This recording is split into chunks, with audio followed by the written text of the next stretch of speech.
He was a jazz player in France. Yeah. He was from New Orleans, but the American, you know of Sidney Bechet? Yeah. Okay. Most Americans never heard the name. Yeah. He said, you Sidney Bechet?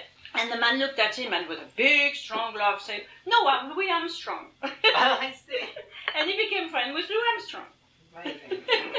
Who, of course, lived in New York. He lived in New York. He lived Louis in Armstrong? Harlem, I think. I don't know, on the train. On the train he met him. And he was a friend. He knew Prince Philip's sister. I think it was a nun in Germany.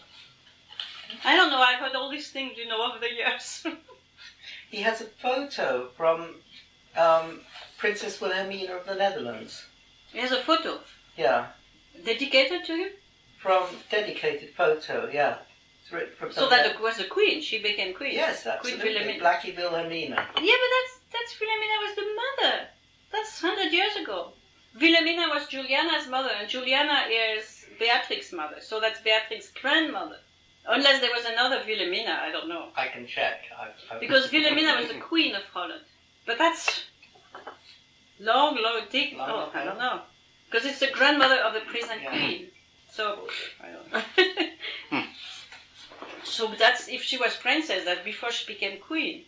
So that should be, or maybe there was another Princess Wilhelmina in the family, I don't know. He talks about the situation with Russia. He took Sebastian on vacation to Spain. They traveled together, they went to Italy, and they were always going to the best restaurant, and they liked good food, and he was very knowledgeable in wine, and he taught Sebastian a lot about wines.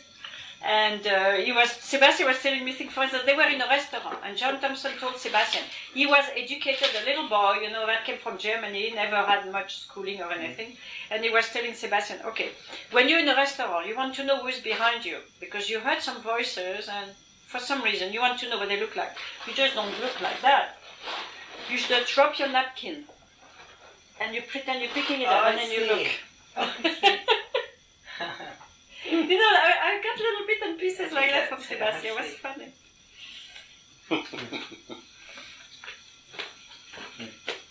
He taught Sebastian a lot, actually. I wrote, after we got married, I wrote John Thompson a letter saying that I was very thankful to him for what he made of Sebastian, because it's thanks to him.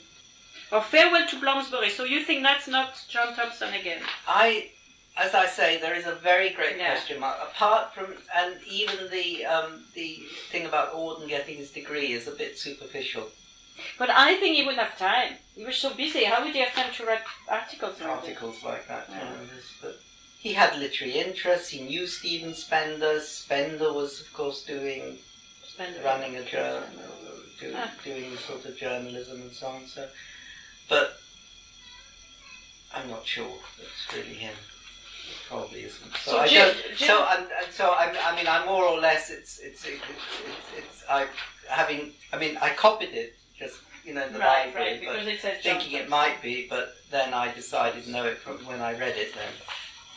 So what did John Thompson do for Jeremy? He acted as a mentor to him as well. Yeah. And I think had the idea that.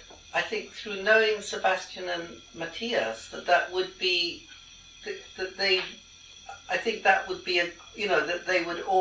would be a sort of friendship for them. Well, it did. It was true.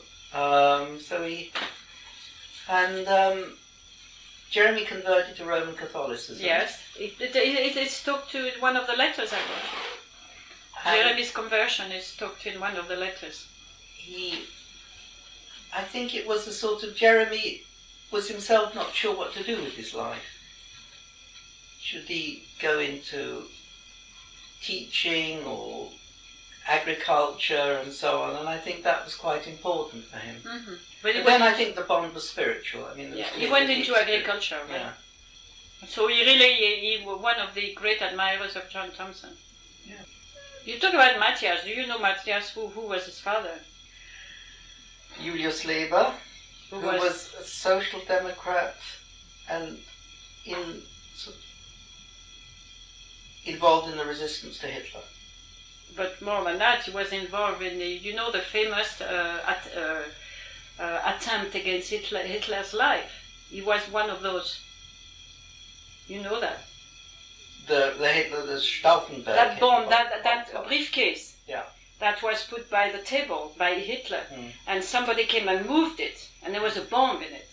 And some people had tried to get rid of Hitler, and all the people who were in that group were arrested and shot, and Matthias' father was shot. He, was attempting to attempt Hitler's life. And Matthias, no, I think he was he shot or was he hung? Because Matthias hung himself.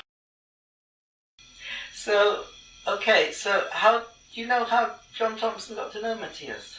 How John Thompson? Got to know Matthias. How did he know him? Yeah. I think he knew his mother, wasn't it, in Germany? His mother was a publisher. Right. We went to stay with her, and she wanted to become a grandmother to my daughters. And she said my girls should come to Germany to learn German, to come and spend the summer. And then she died soon after that. So, but she wanted to be she was a terrific woman. She wanted to be a grandmother to my two daughters. I didn't have my son at the time. That's the one that died? Mrs. Leber. Well, she died. One that died and left the Christian suburb?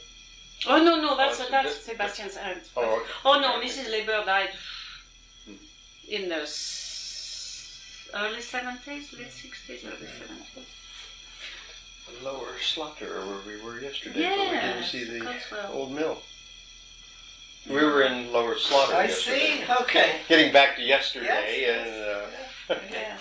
If you might indulge me just for a moment. So, I mean, how many children did John adopt? Well, no, I think he just adopted Sebastian and his brother, that's all. So as far as I know, they were the only two. The others, he was mentor to them. He was a mentor. But he never, I think he became legally, because in one of the letters, some of the letters again, I didn't read them all, but I read quite a few.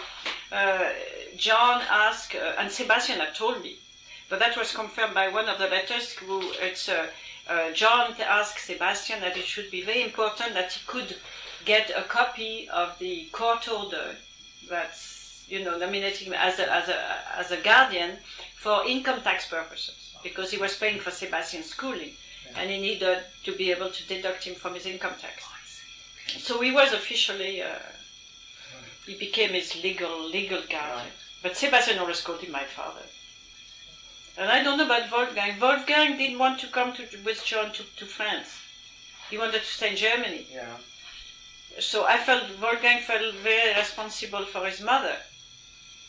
So only Sebastian came to France. So Sebastian was the closest to John. And there was Vladimir as well, but it's a shame you could not... It's Vladimir Slavitsky. Vladimir Slavitsky. And John, again, looked up as a student. Because again, it's another boy who lost his father in Russia. Vladimir was Russian. So I don't know, that's another one. There were quite a few, apparently. Do you know any more names? No. The other Sebastian probably didn't know them. Because John was probably Milton told you, John was a very private person. He didn't talk very much. And maybe he never told Sebastian and Jeremy or of other boys. Because Milton could tell you that there are lots of things he found out about John, and he was surprised John never mentioned it. Because Milton didn't know about the Nuremberg trial. John never told him, which was a big part of John's life. He never talked to Milton about it. So he was really very private. He wasn't... It seems to me that Milton, being Jewish, would have been one in which John would have talked to for some adulation of, here's a man who is going after those that brought about the Holocaust. Mm-hmm. I don't know, it's my simple thoughts about the subject, but John kept it to himself. Oh, yeah. He didn't need adulation. He didn't need the approval of someone else. He has an interview. He has an audience with the Pope regarding the trial, I suppose. Yeah. Regarding the trial, regarding this scheme for intellectual cooperation regarding, it could be all sorts of things. But I mean, in your research, have you come with the openly mention that a lot of people blame Pope Pius XII Absolutely, for a link with the German? Yes. And that it was is true. That was Pope Pius he was speaking to. Although he was clearly very impressed by the Pope. No, but I mean, I'm not related to John Thompson, but is it true that the Pope had something to do which is not very... The issue was, I think perhaps there are two issues. One was that the Vatican was informed about the Holocaust, but didn't do anything. Didn't condemn it. Didn't. Despite all its information, it didn't condemn what the Nazis were doing. And then after the war, the fact that so many of these Nazis could escape via the Vatican to South America or Egypt and all sorts of places like that is the second issue. And the Vatican helped them? Oh, yeah. Because that's something, you know... Or elements in the Vatican, of course, one doesn't know. I mean, it's obviously complex. And, of course, there were... It was in a way... It could also be that the Vatican was also... at times, it was helping Jews and so on. So it's a very mixed record. It's not as if it was... But it's very mixed. I mean, it clearly is a mixed record of the church. So. Because and that's very sensitive. Yeah, something that it's a very sensitive issue because that's something that very often people knowing that I'm a Roman Catholic non-Catholic would just throw it into my face. Look at the Pope; he sent many Jews willingly, you know, to the Holocaust, to concentration camp. It's not that he sent them, but the Vatican. Well, yeah, but people put it blandly. The Church had the knowledge what was going on. On the other hand, Pope John, whom John Thompson also knew, he provided when he, in fact, did save lives of Jews during the war. That's also very clear. Now, was he in Paris? Yes, he was papal nuncio. Because, you know, my father knew John 23rd. He came to our house for dinner. Really? Yeah, because he was the nuncio, the papal nuncio in Notre Dame in Paris. And we live near Notre Dame, and we belong to a church called Saint-Séverin, which is very close to Notre Dame. And my father was on the... he was a marguillier. Now I don't know what it's in English. You know, very involved in the running of the church. Like a church warden? Trustee, something like that. My father was a lawyer, so, you know, he was on that. And very often Notre Dame and Saint-Séverin would get together. So that's how we met the Pope, the future Pope. And the Pope came often to my... I remember he named one of my little sisters Garbage Can. I have twin sisters, much younger than I am, 6 years younger. And one of them always finished up everything on the table. She had a big appetite. And the future Pope called her Garbage Can, la poubelle. Poubelle. So I remember him coming to... What was he like? Very... as a little girl, I was very fond of him because he was a man that was very much at peace. He was very understanding, and he was talking to kids. You know, sometimes we had people who came to have dinner at my parents' house. Yeah. My parents had did a lot of entertainment. Yeah. They'd neglect the kids. They never even talk to the kids. You know, be quiet. So the kids weren't there. But he was always very nice, always talking to us, and a bit like a grandfather. I was very fond of him. So yeah, he knew him too. And he also went to Eau Vive? To Eau Vive? Yeah. Possibly. You don't know. But I wouldn't be surprised. Is that okay? Yeah, because in fact, I met John only twice. Once here, but I just knew Sebastian casually. And one day he talked to me and he said, would you like, we were just in the same digs here, one road, and then he said, would you like to go to a movie tonight? And I said, yes. And then afterward he said, well, sorry, I can't because my father is coming, but I would like you to meet my father. So I met John Thompson briefly, And then I met him again, probably when they live at Eau Vive, because he was moving out.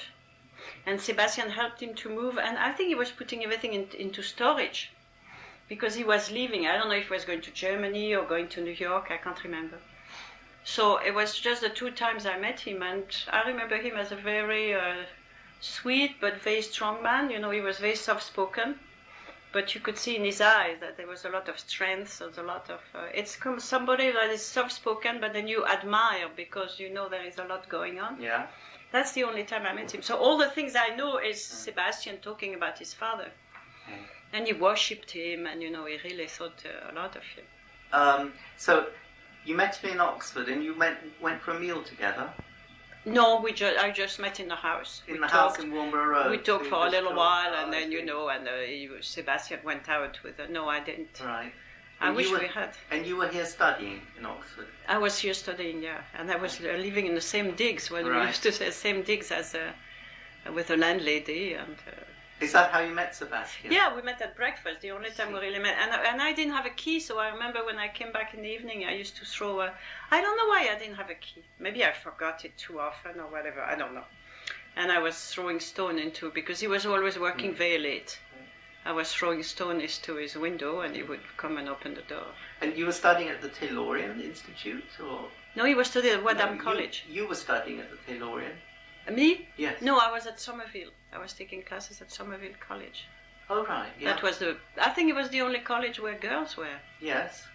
There were no girls in at Somerville, just in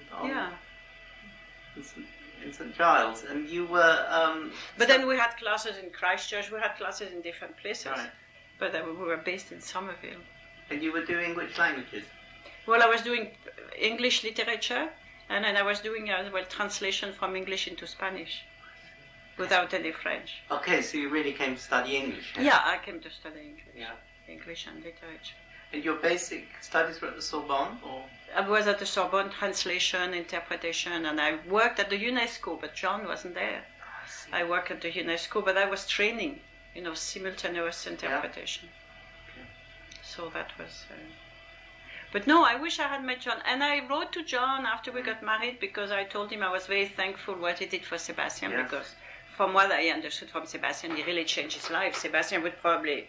He was very bright, very intelligent, but he probably would not have had a chance to do much without John's help. First of all, financially. And then morally too, and then religiously, Sebastian changed his life, like I think he did for Jeremy. I think if Jeremy and Sebastian became Catholic, it's under the influence of John Thompson.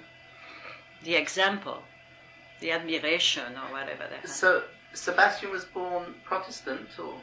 Lutheran. Lutheran. In Germany. In Germany. Could you tell me about Sebastian's background?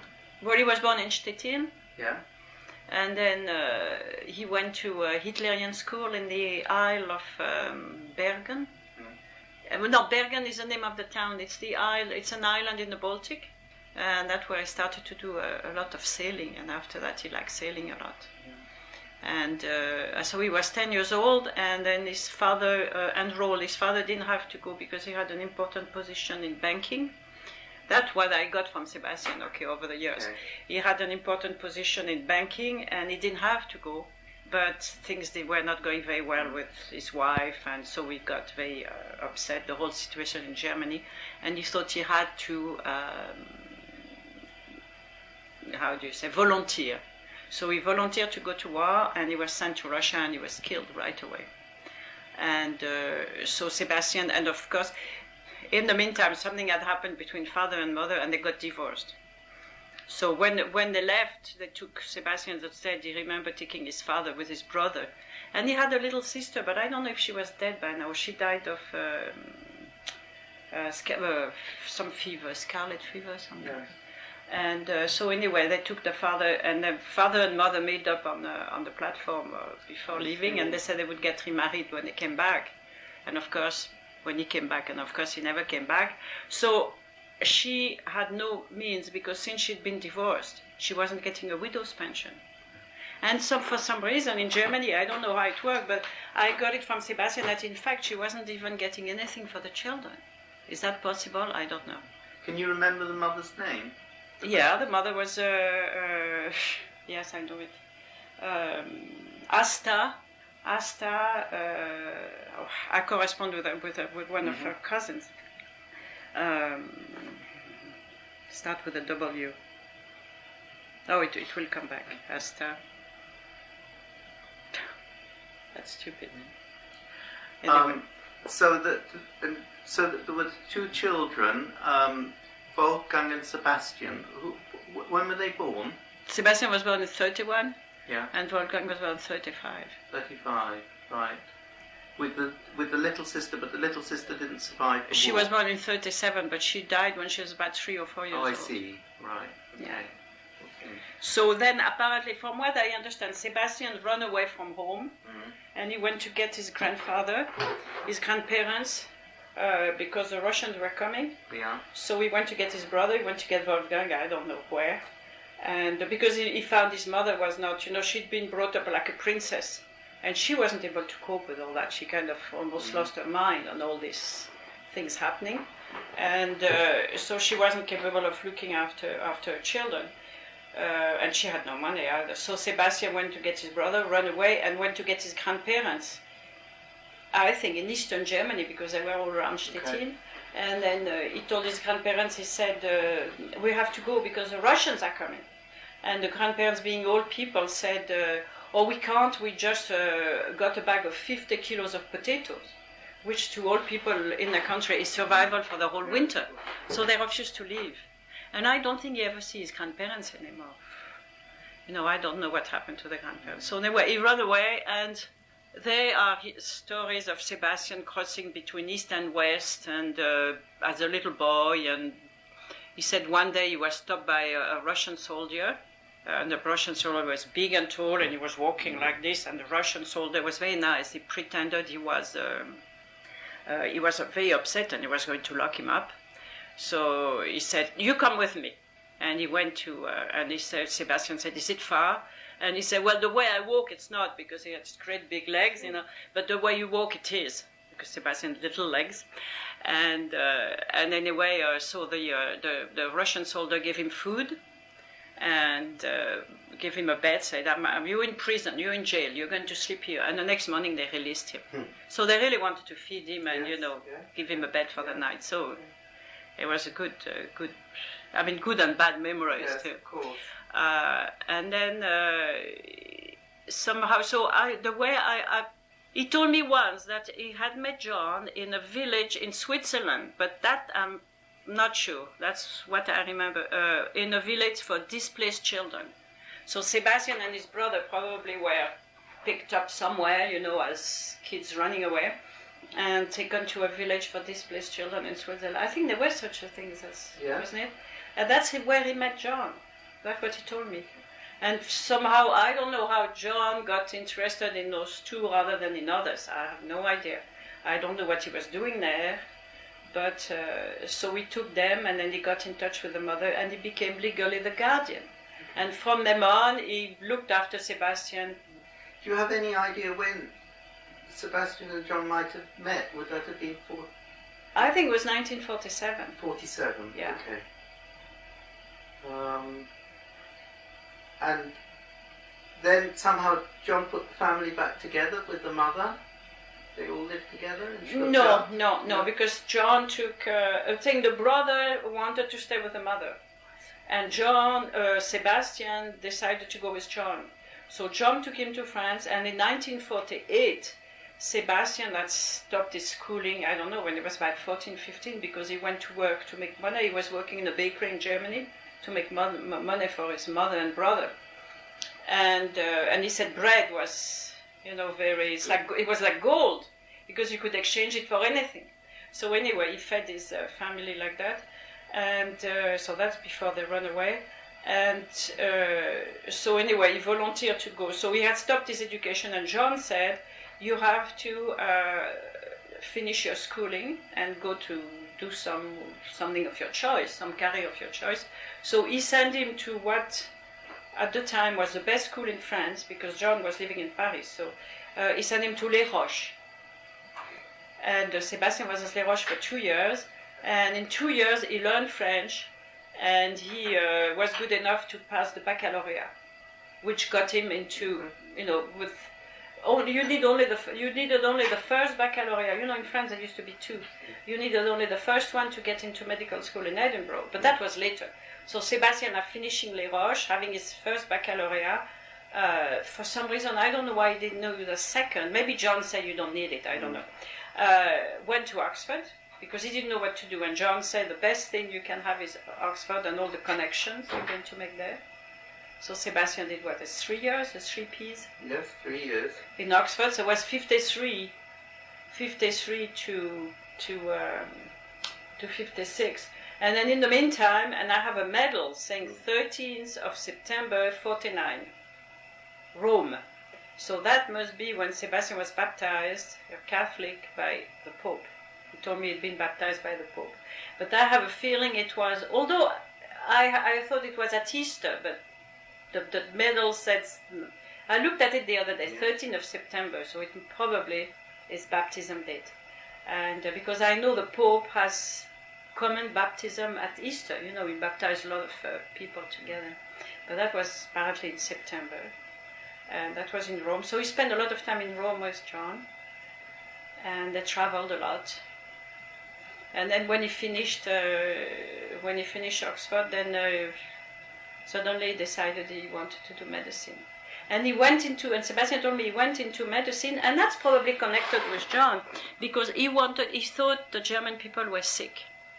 And he wanted to find out what was the sickness. Yeah. But I think even the psychiatry never gave him the answer, from what I understood.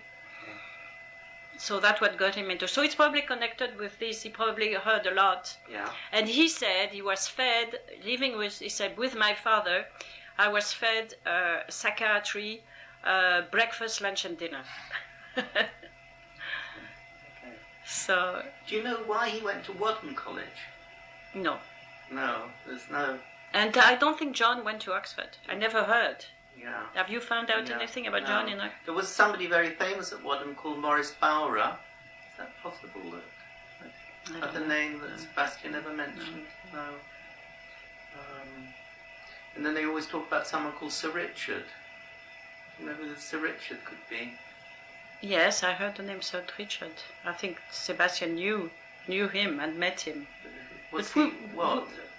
Who was Sir Richard? I don't know. I heard the name, but yeah, that's Richard Colby. That's it. Yeah. Is that possible? Yeah. There are a few Oxford names that crop up. There's connected with Wadham? Yeah, there's a McInnes in the letters, and a Mrs. Layard. No. And a Ziegler. No. Well, we knew a Ziegler in New York, but that was something. No, and a Joe Pennybacker. No. Okay. Sorry, all those mentioned in there. Okay, so that, and then you met Sebastian while he was still doing PPP. He was finishing it. He was 56. He was and I remember he was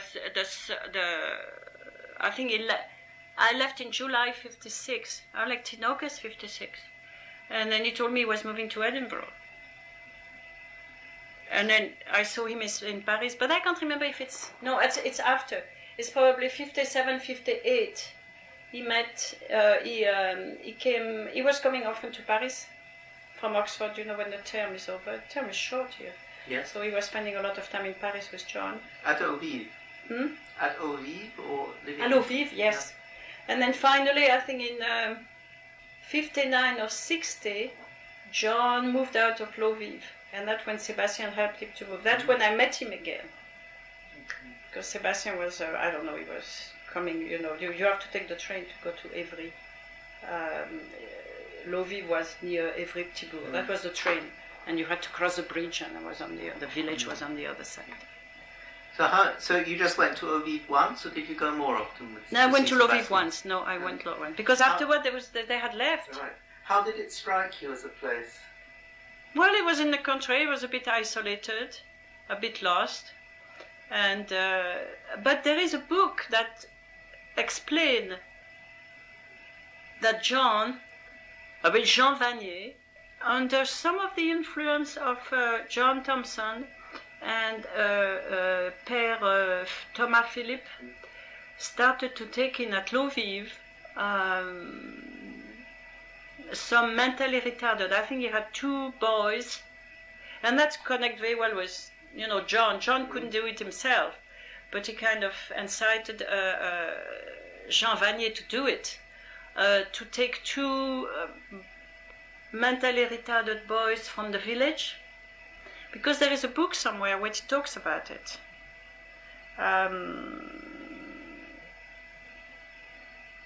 There's a couple of books about the Eau Vive. I had one I bought from somebody called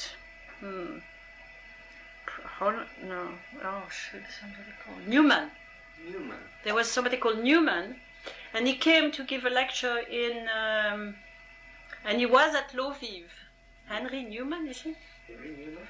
And he was at Eau Vive and he writes a book.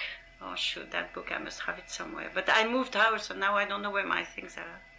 Newman. Yeah, Newman. But Newman is a common name. And he wrote about, at the beginning of the book, he talks about Jean Vanier and John Thompson and Père Thomas Philippe. So at Eau Vive, that's how they started. And then you have to speak with Jean Vanier, because I don't know how it snowballed into, L'Arche is all over the world. Yeah. And I brought you some of his letters, so you can see he goes everywhere. And from time to time he goes in retreat into monasteries. And at Eau Vive they had some, John Thompson writes about working with animals and doing agricultural work. Well, he did everything. It's just amazing. He did everything. He probably was there, and there was some work to be done on the premises, and he did it. I don't know. But it was, how do you describe it? Or how did Sebastian describe it as a place? Is it?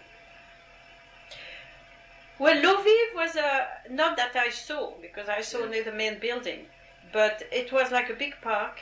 There was this main building, and then there were small buildings in the park. And John Thompson was renting a small building. But Jean Vanier could tell you all that. Okay. I tried to get in touch with Jean when we... So it's like a religious retreat? Is that, it was, but and then next to it, there was a monastery called Le Sauchois.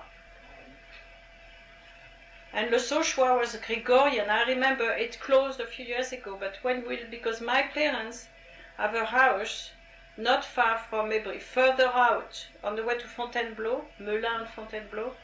And when we used to go every other year, we used to go and spend Christmas with my family in that house in Boissys. And Sebastian would say, let's go to midnight mass at Le Sauchois. And they were Gregorian, they were, how would you call it? They were not monks, they were not priests. There were some religious community, and they have a Gregorian. But that has disappeared. I don't know what has happened, but it's no longer there. I know that. Le Sauchois, but I think he talks about John Thompson talked about Le Sauchois. But Jean Vanier could tell you all that because he was there. And people went there to pray and meditate, or to. Where? To Eau Vive. Or was it? It was a bit like a retreat, but I think people lived there. And I don't know how Jean Vanier went there, how John Thompson met Jean Vanier. That Jean could tell you. And was it attached to a particular Catholic order? Well, these religious people, I don't know, these Gregorian, were they monks? I don't know. I don't know which category you could fit them in. But there were a lot of priests, monks, whatever, living there. And it was maybe a religious order that was kind of away from the world. Like the women are the Carmelites, whatever and they were probably monks. Tell me, did Sebastian relate his science to his religious beliefs? Did you see the two as linked in any way? No, I don't think so. No. Sebastian was a musician. He was a very good musician. He wanted to be a conductor. And I think under the, I don't know, he studied music, and I don't know if it's under the John's influence, but he said he came to the conclusion, or he said, I discussed it with my father, and I came to the conclusion that if I wanted to be a conductor, I had to be one of the top 3 in the world. And he said, I realized I would never be. So he gave up music. But I think John Thompson had something to do with that decision. Or maybe John Thompson wanted him to go more into sciences. Right. I don't know. That's. But John Thompson, I think, had a... And the strange thing is that Sebastian admired John so much, and Milton told me that too, that he really, unconsciously probably, became very much like John. I see. He was speaking like John, he did many things like John, he was interested in psychiatry like John, he was, Okay. And do you think that's why he chose Edinburgh to study medicine? Oh, John sent him there. John said it's the best medical school. Oh, yeah.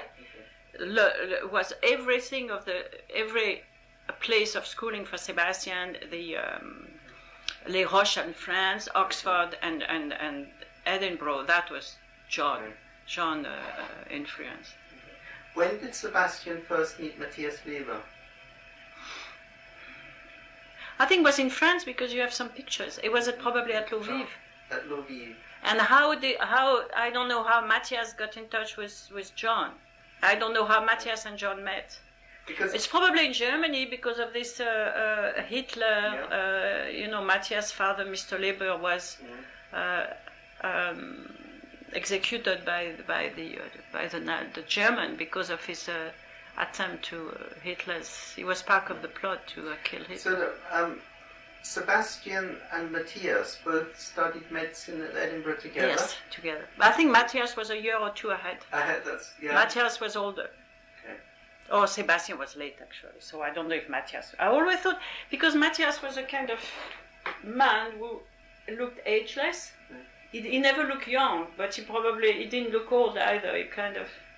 So I don't know. Maybe he was the same age as Sebastian, but to me, I always thought he was older. Right. And did they share lodgings? Did they share lodgings together, or no? I don't think so.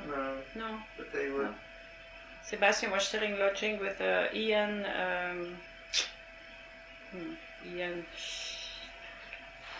I can't remember. A Jewish. Very nice. Ian. Can't remember last name. And when and where did you marry? 63. 63. In France? No, in Edinburgh. In Edinburgh? Because my father didn't want me to marry Sebastian, he was German. Was that a reason because of your father's experiences in the war? No. No? Because my family never suffered from the German. My father was in the army, but it was not, he was not a... he was a lawyer, so it had nothing to do. He didn't choose. Actually, my father was probably a little bit anti-militarist. And now my brother is married to the daughter and granddaughter of famous generals. But anyway, my father was a bit anti-militarist. Yeah. I think many French people are. Yeah. But he didn't like the idea of a non-French husband. Oh, German. 1963. My father told me, 1870, 1914, 1939, he said, your grandparents are churning in their grave, thinking their granddaughter is marrying a German. And then he got very fond of Sebastian. He admired Sebastian very much. Right, okay. That's nice. But he didn't want me to. No, okay.